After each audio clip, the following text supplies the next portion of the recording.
ಕಪ್ಪು ಕೂದಲಿಗಾಗಿ ಒಂದು ಸಿಂಪಲ್ ಮನೆಮದ್ದನ್ನು ನಾನು ಈ ವಿಡಿಯೋನಲ್ಲಿ ನಿಮಗೆ ಶೇರ್ ಮಾಡ್ತಿದ್ದೀನಿ.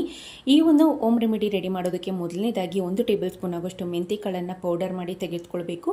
ನಂತರ ಅದೇ ಮಿಕ್ಸಿ ಜಾರ್ಗೆ 1 ವೀಳ್ಯದೆಲೆ, 1 ಮುಷ್ಟಿ ಆಗೋಷ್ಟು ಕರಿಬೇವಿನ ಸೊಪ್ಪನ್ನು ಹಾಕಿ ನೀರನ್ನು ಹಾಕದೆ ಇದನ್ನು ಸಂಪೂರ್ಣವಾಗಿ ಪೇಸ್ಟ್ ರೀತಿ ರೆಡಿ ಮಾಡ್ಕೊಳ್ಬೇಕಾಗತ್ತೆ. ಈ ಎರಡು ಮಿಶ್ರಣವನ್ನು ಒಂದು ಬಾಣಲಿಯಲ್ಲಿ ಹಾಕಿ ಇದು ಸಂಪೂರ್ಣವಾಗಿ ಕಪ್ಪಾಗೋವರೆಗೂ ಇದನ್ನು ಫ್ರೈ ಮಾಡ್ಕೊಳ್ಬೇಕಾಗತ್ತೆ. ಫ್ರೈ ಮಾಡಿದ ನಂತರ ಅದನ್ನು ತಣಿಲಿಕ್ಕೆ ಬಿಟ್ಟು, ಅಂದರೆ ತಣ್ಣಗಾಗೋದಕ್ಕೆ ಬಿಟ್ಟು, ನಂತರ ಮತ್ತೊಮ್ಮೆ ಅದನ್ನು ಪೌಡರ್ ರೀತಿ ಮಾಡಿ ಜರಡಿ ಮಾಡಿ ಒಂದು ಕ್ಲೀನಾಗಿರುವಂತಹ ಬೌಲ್ಗೆ ತೆಗೆದುಕೊಳ್ಬೇಕಾಗತ್ತೆ.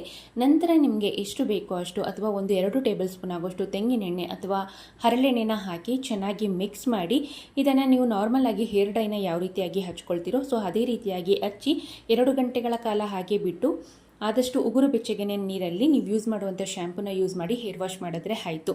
ಸೊ ಮತ್ತಷ್ಟು ಬ್ಯೂಟಿ ಟಿಪ್ಸ್ಗಾಗಿ ದಯವಿಟ್ಟು Saroja's life style tips YouTube ಚಾನಲ್ನ ಸಬ್ಸ್ಕ್ರೈಬ್ ಮಾಡ್ಕೊಳ್ಳಿ.